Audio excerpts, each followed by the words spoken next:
श्री स्वामी समर्थ. स्वागत आहे तुमचं माझ्या युट्यूब चॅनलमध्ये. आजचा दिवस तुम्हाला खूप छान सुख समाधानाचा आणि आनंदाचा जाऊ देत ही स्वामींच्या चरणी प्रार्थना करते आणि आज या नवीन व्हिडिओला सुरुवात करते.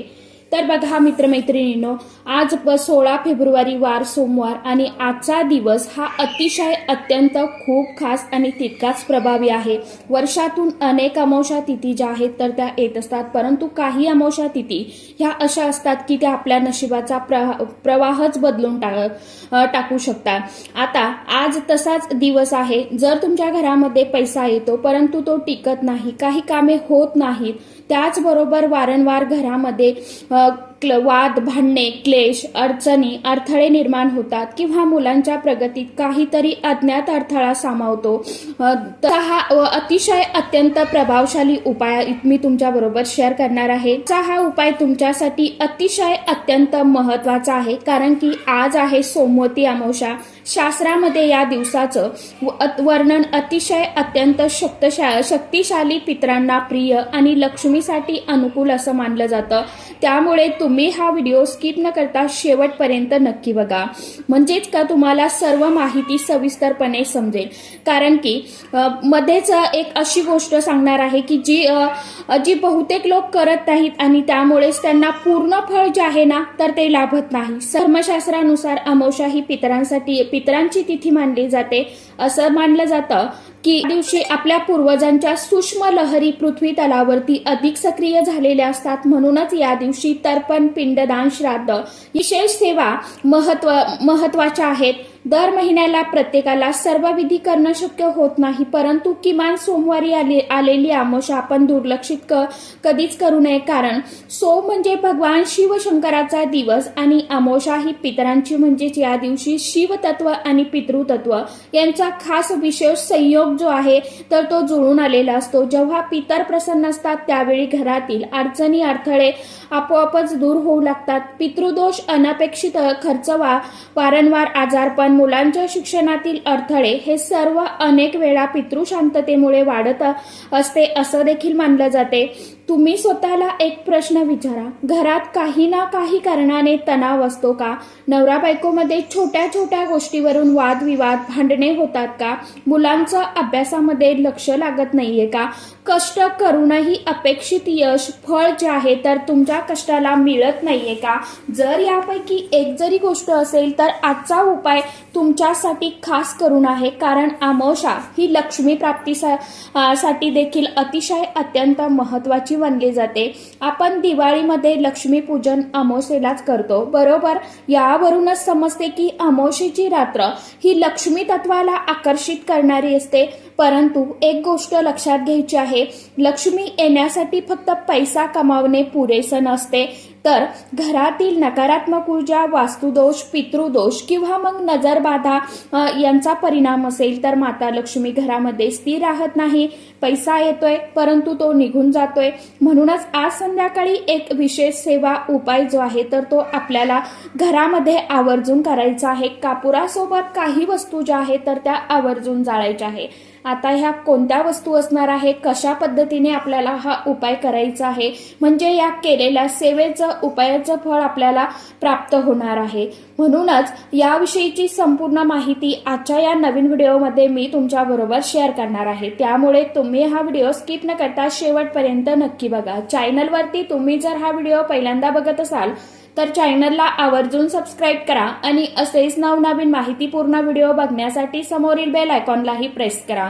त्यामुळे काय होईल, जेव्हा कधी मी नवीन व्हिडिओ अपलोड करेल तर सर्वात अगोदर त्याचं नोटिफिकेशन तुम्हाला मिळेल आणि तुम्ही एकही व्हिडिओ मिस करणार नाही. तर बघा मित्रमैत्रिणींनो, घरातील सूक्ष्म नकारात्मक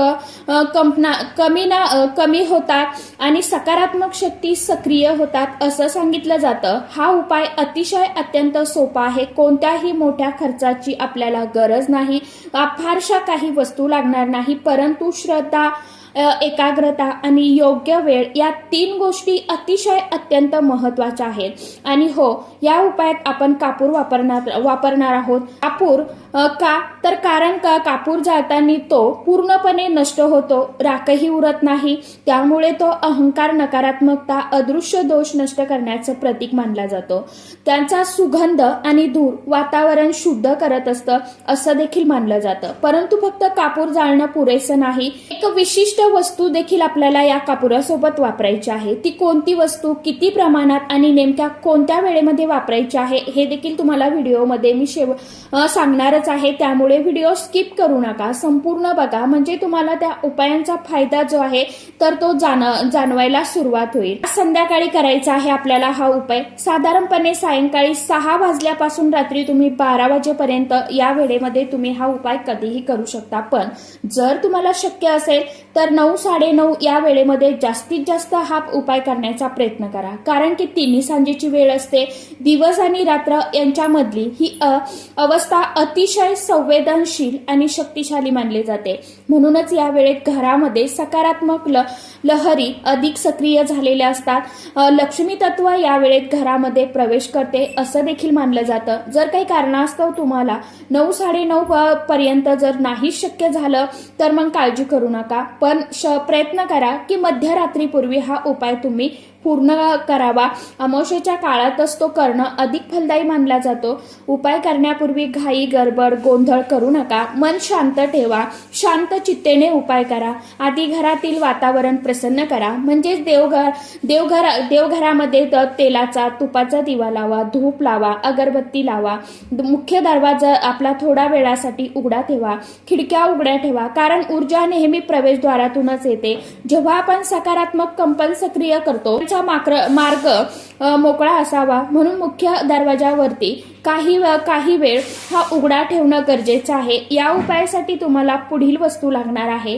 सर्वात प्रथम तुम्हाला मातीचं भांड किंवा मातीची पंती घ्यायची आहे, किंवा मग तुम्ही तांब्याचं तामण घेतलं तरी देखील चालणार आहे. थोडेसे स्वच्छ तांदूळ घ्यायचे आहे. तुम्हाला 3 किंवा 7 भीमसेनी कापुराच्या वड्या घ्यायच्या आहे. शुद्ध गाईचं तूप घ्यायचं आहे. 5 अखंड लवंगा घ्यायच्या आहे. 6 हिरव्या वेलची घ्यायच्या आहेत. भर पिवळी किंवा काळी मोहरी घ्यायची आहे आणि चिमूटभर काळे तीळ घ्यायचे आहे. आता क्रमाने पद्धत सविस्तरपणे समजून घ्या. मातीचं भांड किंवा प्लेट थोडीशी तुम्हाला घ्यायची आहे. भांड पसरत घ्यायचं आहे. तांदूळ त्यावरती तुम्हाला ठेवून घ्यायचे आहे. कापुराच्या वड्या तुम्हाला गाईच्या तुपामध्ये हलक्याशा बुडवायच्या आहे. त्यावरती तांदूळ ठेवा. त्यावर 3 लवंगा, 3 वेलची. आता सर्वात महत्वाचा भाग, तुमच्या उजव्या हातात तुम्हाला चिमूटभर मोहरी जी आहे तर ती मोहरी घ्यायची आहे. आता पिवळी मोहरी तुमच्याकडे नसेल तर तुम्ही काळी मोहरी सुद्धा घेऊ शकता. चिमूटभर काळे तीळ घ्या. हे एकदाच घ्यायचे आहेत. प्रत्येकासाठी वेगवेगळी घेण्याची कुठलीही गरज नाही. आता मोहरी आणि तिळांनी घरातील प्रत्येक व्यक्तीवरून याचा तुम्हाला उतारा करायचा आहे, म्हणजे डोक्यापासून ते पायापर्यंत 7 वेळा उतारून घ्यायचे आहे. लहान मुले असतील तर त्यांच्यावरून जरूर उतरवा. घरात आजारी व्यक्ती असेल त्यांच्यावरूनही उतरवा. नोकरी किंवा व्यवसाय करणाऱ्या व्यक्तीवरून खास विशेषतः ह्या वस्तू ओवाळून घ्यायच्या आहे. यानंतर आपल्या घराचा मुख्य मेन दरवाजावरून 7 वेळा आपल्याला ह्या वस्तू ओवाळून घ्यायच्या आहेत. कारण की मोहरी आणि काळे तीळ हे दृष्ट दोष, नकारात्मक ऊर्जा आणि सूक्ष्म अडथळे शोषून घेण्याचं प्रतीक मानले जातात. आपण 7 वेळा उतरवतो कारण 7 हा अंक आध्यात्मिक दृष्ट्या पूर्णत्वाचा मानला जातो. आता हे मोहरी आणि तीळ त्या पंतीमध्ये टाकायचे आहे. सर्व तयारी झाल्यावरती देवघरासमोर कापूर प्रज्वलित करा. कापूर जळू लागल्यावरती काही क्षण देवासमोर ठेवून द्या आणि आमच्या घरातील जे काही दोष आहे, नजरबाधा आहे, अडचणी आहे, अडथळे आहेत, नकारात्मक ऊर्जा आहे तर ती दूर करा. पितरांना शांती द्या. माता लक्ष्मी स्थिर राहू द्या. यानंतर ती पंती हातात घेऊन संपूर्ण घरात याचा धूर तुम्हाला फिरवायचा आहे. लक्षात ठेवा, टॉयलेट आणि बाथरूम मध्ये हा धूर चुकून देखील न्यायचा नाही. प्रत्येक खोलीत शांतपणे फिरवा. मनात श्री स्वामी समर्थ किंवा मग तुम्ही घरामध्ये काल भैरवाष्टकम लावू शकता. हा मंत्र जपू शकता तुम्ही, किंवा मग ओम नमः शिवाय हा मंत्र जपा. यानंतर मुख्य दरवाजाजवळ ह्या उंबरठ्याच्या मधोमध काही क्षण आपल्याला ही पंती ठेवायची आहे. उंबरठा हा आपल्या घराचं संरक्षण आणि घराचा केंद्रबिंदू असतो. तिथे काही क्षण दूर राहू द्यायचा आहे. त्यानंतर परत देवघरासमोर ही पंती आपल्याला उचलून आणायची. कापूर पूर्णपणे जळून संपेपर्यंत तिथेच ठेवून द्या। हा उपाय करणाऱ्या व्यक्तीने शक्य असल्यास श्री स्वामी समर्थ किंवा मग महामृत्युंजय मंत्र यापैकी कोणत्याही मंत्राचा जप करू शकता। हा जप केल्याने उपायांची शक्ती अधिक वाढते असं मानलं जातं। कापूर पूर्ण शांत झाल्यावरती थोडंसं पाणी त्यामध्ये टाकायचं आणि तुळशीच्या व्यतिरिक्त तुम्ही कोणत्याही झाडाच्या मुळाशी हे पाणी जे आहे तर ते विसर्जित करू शकता। असा साधा आणि परंतु अतिशय अत्यंत सोपा उपाय जो आहे तर तो पूर्ण श्रद्धेने केला तर त्याचे परिणाम जे आहेत तर ते आपल्या घरामध्ये हळूहळू आपल्याला जाणवू लागतात। घरातील वातावरण हळूहळू बदललेलं वाटू लागतं। घरामध्ये एक प्रसन्नता, सकारात्मक ऊर्जा आपल्याला जाणवायला सुरुवात होते। एक अतिशय अत्यंत प्रभावी गोष्ट आहे जी म्हणजे नवरा बायकोतील मतभेद, व्यवसायातील अडचणी, अडथळे, वारंवार अपघात टाळण्यासाठी केली जाते। अनेक लोक फक्त पहिला उपाय करून थांबतात आणि दुसरा पूरक उपाय करत नाहीत, म्हणून पुढील उपाय जो आहे तर तो देखील महत्वाचा आहे। जर तुमच्या वैवाहिक जीवनात सतत अडचणी, ताणतणाव असेल, छोट्या गोष्टी मोठा वाद बदलत असेल, तर संवाद कमी झाला असेल, तर आजच्या दिवशी पती पत्नीने एकत्र भगवान देवादिदेव महादेवांची पूजा करणे अतिशय शुभ मानले जाते। या दिवशी पती पत्नीने जवळच्या शिव मंदिरामध्ये जाऊन किंवा घरी शिवलिंगासमोर पुढील प्रमाणे जो काय उपाय सांगणार आहे तर तो करायचा आहे। दुधामध्ये थोडेसे काळे तीळ मिसळा, त्या दुधाने शिवलिंगावरती अभिषेक करा, नंतर स्वच्छ पाण्याने परत अभिषेक करा। यानंतर सुगंधी अत्तर देवादिदेव महादेवांना लावा, भस्म लावा, बेलपत्र अर्पण करा, पांढरी फुलं अर्पण करा। मनापासून प्रार्थना करा की आमच्या संसारामध्ये समजूत, शांतता, गोडवा, एक प्रेम राहू दे। सोमवारी आलेली अमावस्या ही शिव तत्वासाठी खास, विशेष आणि प्रभावशाली मानली जाते। आणि श्रद्धेने केलेली ही पूजा अनेकांना मानसिक शांती आणि परस्परातील कटुता कमी करण्यास सहाय्यभूत ठरते असे अनुभवाने सांगितले जाते। शक्य असेल तर या दिवशी हलका उपवास किंवा सात्विक आहार ठेवला तरी मन एकाग्र राहते। आता आपण एक अतिशय अत्यंत प्रभावी कृतीबद्दल बोलणार आहोत। कर्पूर होम घरामध्ये कर्पूर होम करणे शुभ मानले जाते, कारण कर्पूर पूर्ण जळून नष्ट होतो, तो नकारात्मकता जाळून टाकण्याचं प्रतीक आहे। कर्पूर होम करण्याची पद्धत व तुम्हाला समोर व्हिडिओमध्ये सांगणारच आहे। तर एक नारळ घ्या, 5 भीमसेनी कापराच्या वड्या ठेवा नारळावरती, देवघरासमोर दिवा, धूप, अगरबत्ती लावा, नारळासमोर एक कापराची वडी ठेवून प्रज्वलित करा। एक संपत आली की दुसरी लगेच ठेवा। अशा प्रकारे एक एक करून तुम्हाला 5 किंवा 7 वड्या या दरम्यान तुम्हाला श्री स्वामी समर्थ, श्री स्वामी समर्थ किंवा मग महामृत्युंजय मंत्राचा जप करत कर्पूर होम केल्याने मन स्थिर राहते आणि कृतीत एकाग्रता येते। यानंतर हा नारळ तुम्ही पुढील अमावस्येपर्यंत जपून ठेवा, चांगल्या ठिकाणी ठेवा, जेणेकरून आपल्या पिरियड्समध्ये, सुटकामध्ये हात लागणार नाही, अशा पद्धतीने आपल्याला ठेवायचं आहे। परत आपण त्यावरती कर्पूर होम करू शकता। जर तसं नको असेल तर तुम्ही तो वाहत्या पाण्यामध्ये नारळ जो आहे तर तो प्रवाहित करू शकता किंवा मग जमिनीमध्ये थोडासा खड्डा खंदून तो पुरून टाकू शकता। आता एखादी सेवा जरूर करा। 11 वेळा कालभैरवाष्टकमचं पठण 108 वेळा करा किंवा मग महामृत्युंजय मंत्र 108 वेळा जप करा। कालभैरवाष्टकम 11 वेळा पठण करा। श्री स्वामी समर्थ नामाचा जप, ज्या घरामध्ये नामस्मरण आणि मंत्र जप नियमित होतो त्या घरामध्ये मानसिक स्थैर्य आणि सकारात्मकता वाढते असे अनेक भक्त सांगतात। स्वामी सेवा करून बघा, नक्कीच तुमच्या आयुष्यामध्ये झालेले बदल जे आहेत तर तुम्ही नक्कीच अनुभवाल। फक्त उपाय करत असताना मनामध्ये श्रद्धा ठेवा, विश्वास ठेवा आणि पूर्ण मनापासून श्रद्धेने उपाय करा। नक्कीच तुम्हाला हळूहळू का होईना तुम्हाला तुमच्या आयुष्यामध्ये बदल जे आहेत तर ते चांगले झालेले जाणवतील।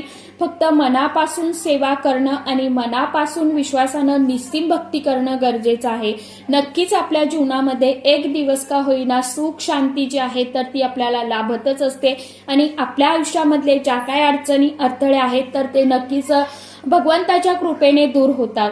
तर सांगितल्याप्रमाणे नक्की उपाय करून बघा. आशा करते व्हिडिओमध्ये सांगितलेली माहिती सर्वांना समजलीच असेल. ज्यांना काही समजलं नसेल त्यांनी कमेंट बॉक्समध्ये विचारू शकता.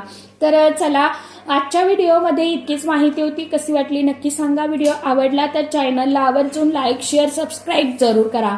परत भेटूया नवीन माहितीसोबत, नवीन व्हिडिओसोबत. तोपर्यंत सर्व माझ्या युट्यूब परिवाराला श्री स्वामी समर्थ.